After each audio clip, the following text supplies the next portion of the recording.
आज आपण बनवणार आहे काजू पनीर मसाला। त्याच्यासाठी काजू बॉईल करून घेतले आहे आणि त्याच्यामध्ये दही टाकून आणि 2-3 हिरवी मिरची टाकून मिक्सरमधून आपण बारीक पेस्ट करून घ्यायचे आहे। आणि काजू पनीर मसाल्याच्या ग्रेव्हीसाठी थोडेसे 2 टमाटे आणि 2 कांदे याची पेस्ट तयार करून घ्यायची आहे आणि काही खडे मसाले घ्यायचे आहे। खडे मसाले छानपैकी भाजून घ्यायचे आहे आणि अद्रक आणि लसूण याची पेस्ट तयार करून घ्यायची आहे। तेल गरम करून घ्यायचे आणि त्याच्यामध्ये काजू आणि पनीर यांना दोघांना शालो फ्राय करून घ्यायचं आहे गोल्डन ब्राऊन होईपर्यंत।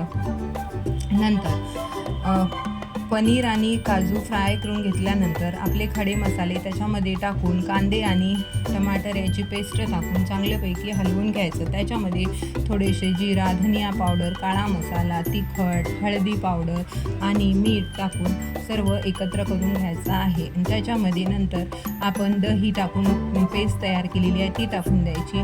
फ्राय केलेले काजू, फ्राय केलेले पनीर सर्व एकत्र टाकून वरून कसुरी मेथी टाकून द्यावी आणि छानपैकी आपली ग्रेव्ही तयार।